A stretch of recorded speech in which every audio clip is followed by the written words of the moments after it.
बिस्मिल्लाहिर्रहमानिर्रहीम अस्सलाम वालेकुम। तो आज की वीडियो में मैं आपको बताऊंगा कि स्टोरेज डिवाइसेस क्या होती हैं। The devices which are used to store data, वो डिवाइसेस जो आपके डाटा को स्टोर करने के लिए इस्तेमाल होती हैं, वो स्टोरेज डिवाइसेस होती हैं। अब स्टोरेज डिवाइसेस भी दो तरह की होती हैं, एक होती है primary storage devices and second होती है सेकेंडरी स्टोरेज डिवाइसेस।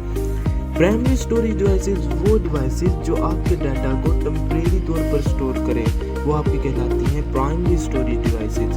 और वो डिवाइसेस जो आपके डाटा को परमानेंटली तौर पर होल्ड करें यानी स्टोर करें, वो आपकी कहलाती हैं सेकेंडरी स्टोरेज डिवाइसेस। आप टेम्परेरी स्टोरेज डिवाइसेस देखें तो आपकी टेम्परेरी स्टोरेज डिवाइसेस में आपकी जो सबसे बेस्ट एग्जांपल होगी वो आपकी रैम है, जिसे हम कहते हैं कि वोलाटाइल मेमोरी है। यानी कि जब तक हम अपना सीपी ऑन रखते हैं, जब तक बिजली उसे प्रोवाइड करते रहते हैं, तब तक तो उसके अंदर डाटा रहता है रैम के अंदर।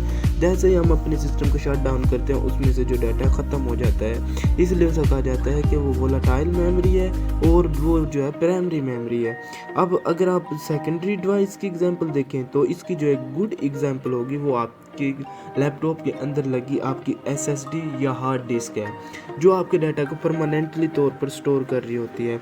आपका जो डाटा होता है वो अगर आप अपना सिस्टम शट डाउन भी कर दें तो उसके अंदर जो डाटा आपने स्टोर किया है वो मौजूद रहता है। तो डाटा जो होता है आपका उसके अंदर सेव रहता है, ना कि ज़ाय हो जाता है, इसलिए वो नॉन वोलेटाइल मेमोरी या सेकेंडरी मेमोरी कहलाती है। तो यहाँ बात हो रही है कि what are the storage devices जो डाटा को स्टोर करें, चाहे वो प्राइमरी हो चाहे वो सेकेंडरी हो, वो कहलाएंगी स्टोरेज डिवाइसेस। अब इसके एग्जांपल में आप देखें USB flash, memory card, optical disk और हार्ड डिस्क वगैरह जो आपकी स्टोरेज डिवाइसेस हैं।